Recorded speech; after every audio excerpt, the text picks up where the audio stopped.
Order pending. Okay, we're hoping for another entry here for today, another trade example. This will be a second entry long. Notice that I waited to enter. I'm waiting to enter above the more bullish bar, and we'll see if we get the trade triggers here or not. But this is a second entry long. We've got two legs back here to the EMA after a fairly nice move up. And so I would assume that we would at least try to test this high again. And if the trade triggers, so order filled. We're long now. I am going to try to do a scalp and run on this trade since we are trending. You see I've got my stop. It came in. It's one tick below the entry here, or below the pattern that we entered on. We could move it to one tick below this bar right here. Actually, I'll go ahead and do that. And let's see what happens here. Let's follow this trade through completion.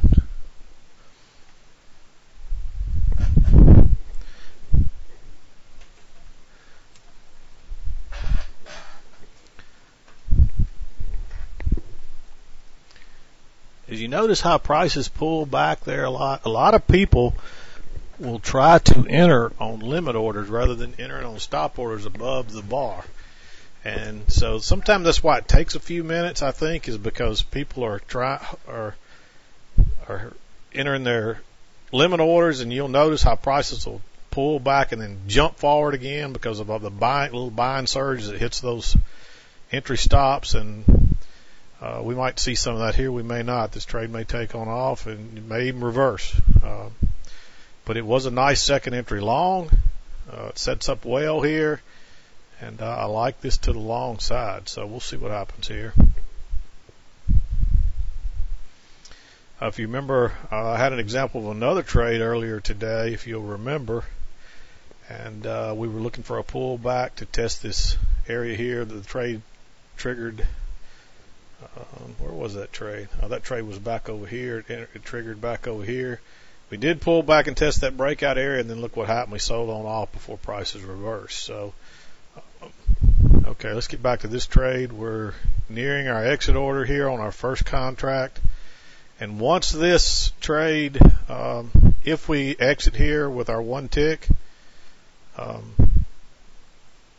our stop will automatically move to break even or break even plus one. We're struggling to get higher here.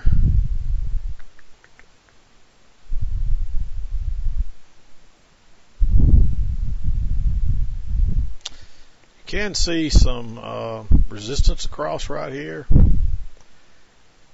And so it wouldn't surprise me that it's going to take a little work to get to this area right here and get through there.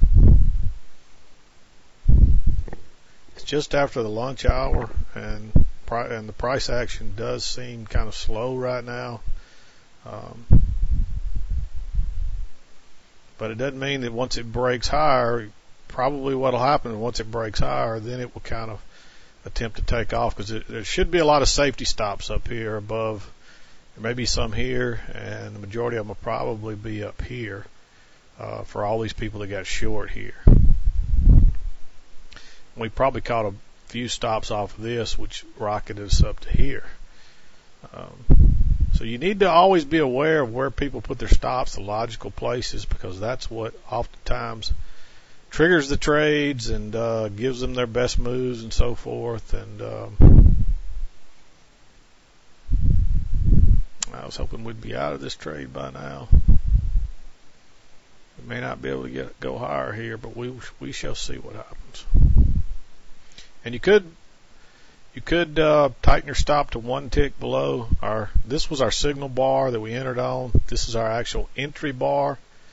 And so a lot of times I recommend moving your stop up, especially for newer people, moving their stop up to one tick below the actual entry bar once they enter the trade, once that entry bar completes. I don't always do that, but I've got a lot more experience than most other traders, so I do suggest that for newer traders, just until you prove that you're pretty good at reading the price action and getting it right and so forth. it's usually a good idea to move that stop to 1 tick below the entry bar. Again, this is the signal bar. This is what set the trade up. You could have entered above this doji and had it, you'd already have your scalp, but you do see the 2 legs back. Here's one leg pull back and the second leg back, so it's a 2-legged correction after a fairly nice move up here, and so it was a nice setup. And so you could have gone long above this doji, but on this particular trade, I usually suggest that people wait until you get a trend bar in their direction to make sure the trade is. It just gives you a better.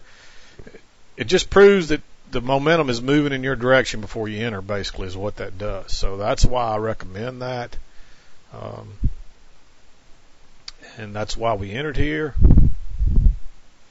Now we got a reversal bar. I still like this to the upside.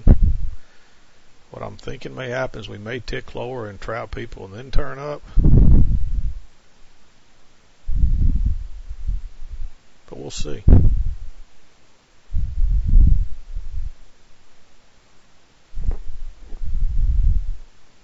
Sometimes you just have to be patient with these trades as they try to take off. And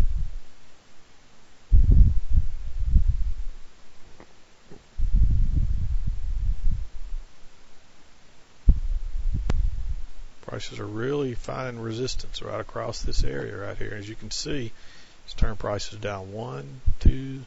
It broke higher there, but it failed. It turned it again, and now it's turning again with a. So far, it's a lower low. If we can't break on higher here, so we'll see how this trade works out. I'm going to remove this crosshair because people have been telling me the crosshairs are distracting. I just realized I had them on there. I like to have them on there because they allow you to see exactly where prices are at and so forth when you're trading. Okay, this trade is not looking good. We're probably going to get stopped out here.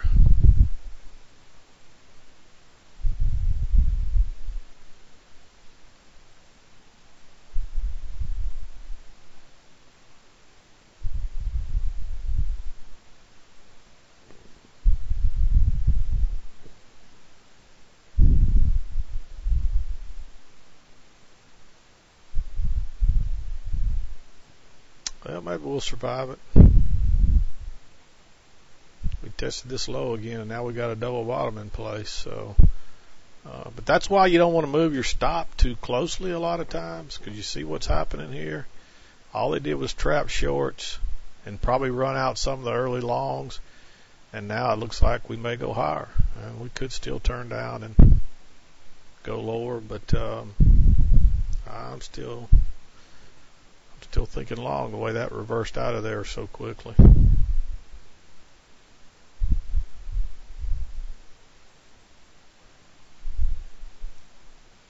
Sometimes you just got to be patient with these trades,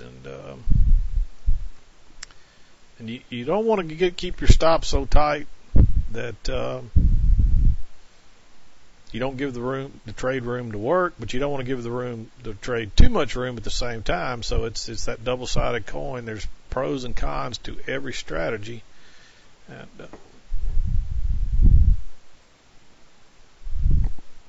in this case,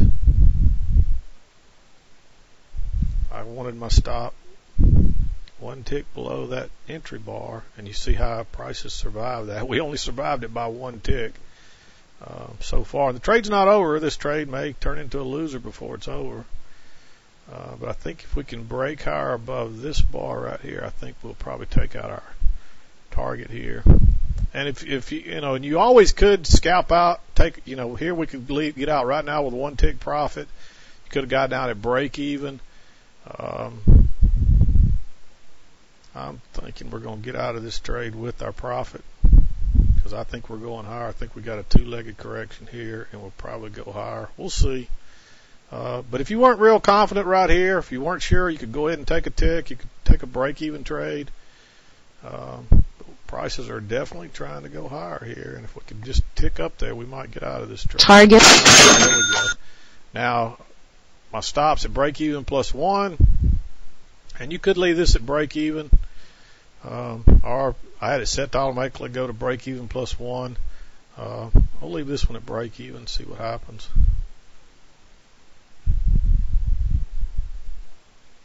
I'll tell you what I want to do. I want my target to be 1 tick in front of the previous high here, simply because we're probably going to get some resistance up there.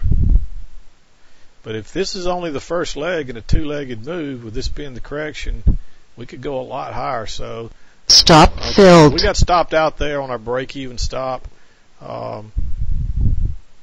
But that's normally how I manage the trade. And usually a lot of times I'll do my stop at break-even plus 1, especially when you start to get all this overlap and so forth like we have here, because prices, when prices break above on matching highs like this where we've had resistance, it's even if they're going to go higher, there's a good chance there's going to be some type of correction in there.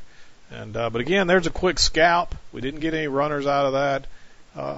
We broke even on our runners, but we did. That was still an easy point for us. And if you're trading 10 contracts, that's a nice $250 trade. And you would have had 5 runners. On this trade, I wouldn't have had 5 runners. If I was trading 10 contracts, I probably would have scalped out on 8 of them. So I would have gotten 8 points right there, and I probably would have saved those last 2 as my runner, so I would have got stopped out at break even on the 2 runners. But when you're doing 1 for 1, only trading 2 contracts, which are usually the examples I show because that's what most traders are going to trade in their early days. Try to get your 4 points and then move your break even or your break even on your runner to break even or break even plus 1. Don't give it much room because you don't want to give back your 3 or 4 ticks you made on your first contract. So if you actually move it to break even plus 1, you still give yourself a chance to ride out those good moves when they happen, but you don't give back one of your ticks from your scalp to the profit. And you can see this thing's probably going to go higher here, and we probably did get stopped out at the wrong place. But I'd rather do that than this thing reverse and give all my money back. But anyway, another nice trade example on a 2-legged pull back to the EMA here. Let me know if you got any questions on this. And this is Mac with PriceActionTradingSystem.com, and thanks for watching.